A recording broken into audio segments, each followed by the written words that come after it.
siblings, how are you doing? Well, it's your girl Ngozi, your number one sibling at Friendlings. Do I need to tell you? Friendlings, friendship, siblings. That is all we talk about.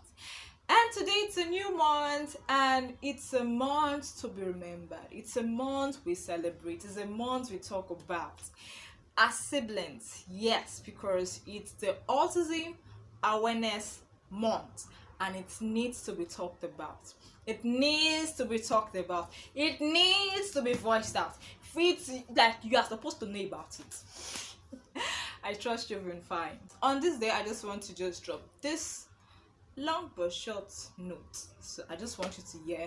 I just want to table this before you. Sometimes it feels as if this thing I'm actually passionate about, this thing I'm enthusiastic about, this thing like I advocate for. It sometimes feels to me like it doesn't make sense. Yes, it doesn't make sense. And I'm like, I just sit down. I just don't want to do anything because what am I doing? I feel like, whoa, everybody will get their way last. Like, whoa, Oyo, that is on your own. Like, everybody will be fine last. And then you know that period of the year whereby you keep getting news about depression, murder, bullying, suicide, sibling relationship is a very important topic to be talked about. I've done my research online and with people around me. I've come to understand that so many people do not really talk about sibling relationship. I mean, a lot of people talk about family, same way a lot of people talk about marriage, which is very important. We understand that if you get it wrong in marriage, if you get married to the wrong person, there's a way that the family is destabilized and everything is scattered. Like, it affects, like, just like you feel a pain in this hand, it affects the whole body. So you cannot do away with a part, meaning that sibling relationship is a part of a whole. The whole is the family, one of the parts is the sibling relationship, so it needs to be talked about. There are people in sibling relationship that suffer bullying, and then they are distressed, they are frustrated, and you go to the news, you read brothers killing sisters, brother rapes the sister. You see the same sibling relationship we have refused to talk about, and no, something has to be done. No, something has to be done, sincerely. And that brings me to this: the things we advocate for in the Friendlings. Permit me to read out, please. Number one is sustaining good sibling relationship. And in sustaining good relationship, we need the parental role, we need the societal role, we need the sibling themselves. Number one, parental role. They give birth to their children. It's not the government. Like, you won't give birth and the government will come and take your child from you, except maybe in other countries, if they notice that you are trying, maybe there's a way you are trying to treat your child and it's quite abusive, they will take the child away from you. They will think maybe you are not mentally stable. That's not the part I'm talking about. But then, like, you have parents who are always at war, or the ones who give little or no regard for you as the children, or the single parent that talk evil, bad about the father of the mother of child, in which they are separated already, in a way that the child now hates them, that the only thing they have in their heart is hate. Parents have a big thing to do. Yes, because this is where we learn values. This is when we learn the act of giving, empathy, love. Because I feel that, okay, how is it that this set of siblings are good and this set are like behaving as if the engine have spoiled? Pardon me if my English does not go well, but that is the best English I can actually give at this point in time. It's acting as if maybe it's either these three things: is either the parental, the societal, or the decision. Now, the society has a lot to do, a lot, and that is that the values we set as a society, because these children are growing. Now we see so many things, thuggery, you see cyberbullying, you see, even you go to schools, you see seniors bullying junior ones, and I'm like, what are you going to teach the generations coming up? That's the society. We have the schools, we have religious places. Those places have a lot to do because they have to set values for these people to learn. And then we have the sibling themselves, because as they grow into adulthood, you cannot say that my parents did this, so that is why I am making this mistake. No, you take responsibility for yourself. You can't maybe do something you stole and then they take it to prison. No, he's my father. No, you are gonna go to the prison alone. Nobody's gonna follow you, meaning that you make your own decision. So at that point, you can either make the decision to actually be either on good terms or on bad terms. Is two ways. Good terms, good terms, you could still set your boundaries, you could still maybe keep your distance, yet it's not like where you're keeping malice or you're envious or maybe you're fighting, or maybe no, you just say no, let's just be apart for individuals' mental states. That's respected. But the bad terms is that you're fighting, you're at war, like nobody can even come in your middle, you break the person into pieces. That is the bad term. So you can either make the decision to be on the good term or on the bad term. So what we also advocate for is number 2, the anti-bullying and toxic sibling relationship.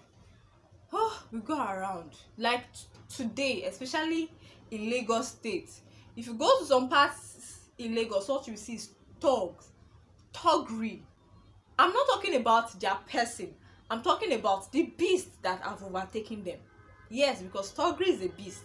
I don't understand how you'll be in your own car and someone will come demanding for some amount of money for the goods you are carrying in your own car. You've paid for the goods, you've paid for everything, and if you don't pay, they destroy your car. I mean, what definition do you want to give that again? Is either it's a parental decision, or is either, and you come back to what went wrong. Is either the parental role or the societal role or the decision they make as individuals, because we also have people that go through the stabilized family, yet they make a decision to become better individuals.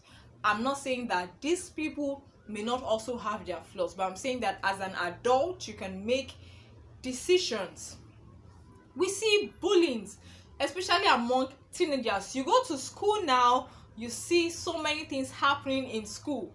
These people come from homes, and then you see people bullying each other, and this is where the school values comes in, and the school is unable to do anything about it. And I'm like, okay, so why do we now have the school? Why do they have to go to school? The school is supposed to have value because it's an institution to raise the children. They go to their religious places, and then is it that they just go to pray? Where are the values? What is being taught? That is why teachings are very important, and that is why we look forward to going into schools and religious places to inculcate on teenagers, especially on anti-bullying. Now we talk about mental health of siblings. You see people that maybe as a result of what they've gone through growing up, or even maybe in school, you see a student in school, the person is unable to focus, the person is unable to have good grades, and then we think maybe it's just that the person is a dullard, or the person komowe means does not know book, and we insult the person as if maybe that's the end of the world. Some of the time it could be that the person is facing family issues, sibling issues like bullying. It could even be the issues between the siblings, when maybe the elder one is maybe bullying them, or maybe asking them to, turns them to slave. Like the elder ones does not even do anything again, they already made the younger ones the slave. Like it could be that they are stressed out, it could be that they are depressed, it could be that they are thinking of something, they are worried about something, and they don't know how to settle it or who to talk to. It could even be that they are suffering something that not everybody here should know. It could be that they are suffering a sexual harassment from their sibling. I mean, I'm not supposed to believe it, but what I read on paper has made me to believe that such can happen. And this thing calls out for mental awareness. Ask, how are you doing? Your student's grade isn't good. Okay, what is going on? What is going on? Do you even have time to play? Do you see TV? Does your mom beat you anyhow? How do you relate with your sibling? How are you? Talk. I mean, you can't get them talking immediately, especially with teenagers, but you could be friends with them. And that is what we are out for. Another thing is peace building and conflict resolution among siblings. It is one thing for toddlers to have issues, like maybe the kind of issues they have that some of the time the parents does not really interfere, but the kind of issues whereby malice sets in, envy sets in, jealousy sets in. I don't think I've seen someone that is so angry, so envious of someone that accomplished great things. So like you keep so much hurt in your heart. Even if maybe you have all the money in this world, you can't have peace of mind. So that is peace building, conflict resolution. It is okay if you don't want to live in the same state. It is okay if you don't want to live in the same house. It is okay if you don't want a fence dividing. It is okay to live apart, but it is not okay to bury hurt in your heart. Not even for the sake of your sibling, but for your sake. For your sake. And that is the thing on peace building and conflict resolution. And for what we have today, the Autism Awareness Month, we'll be talking about persons with special needs and disabilities. This is a very crucial topic. A very crucial topic that I feel that we should know. When we advocate for persons with special needs, it's not like they can't do anything. It's not like they can't think for themselves. It's not like they can't achieve anything. But it's just like it said. They function differently from neurotypicals and are often looked down on, easily dismissed, bullied, subjected to mental status without diagnosis or care, and relegated as unimportant persons. And funny enough, this act is often done by people who they feel should better understand them. Family. Yes.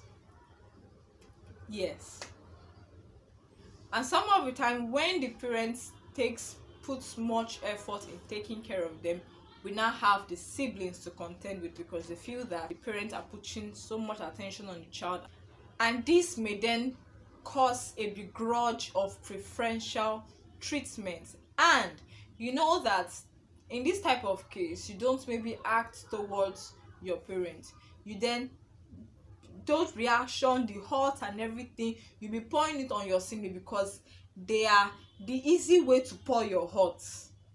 Yeah, this when you see somebody that is soft that you think that cannot do anything, that is the person that you now pour your hurt on. Like you begin to bully the person mentally. Koda. So it is good that people are aware of this thing, so they will look out for their sibling better, and so that they'll be able to take care of them in a better way. So this is the awareness I want to publicize for you today. And as you go out, please have love. Cover yourself with love, sympathy, empathy. Like, just cover yourself with all the good values of life. Yes, the good values of life. There's just so much to enjoy. So thank you very much. I remain your girl Ngozi on this set, and I hope to see you some other time. Bye bye.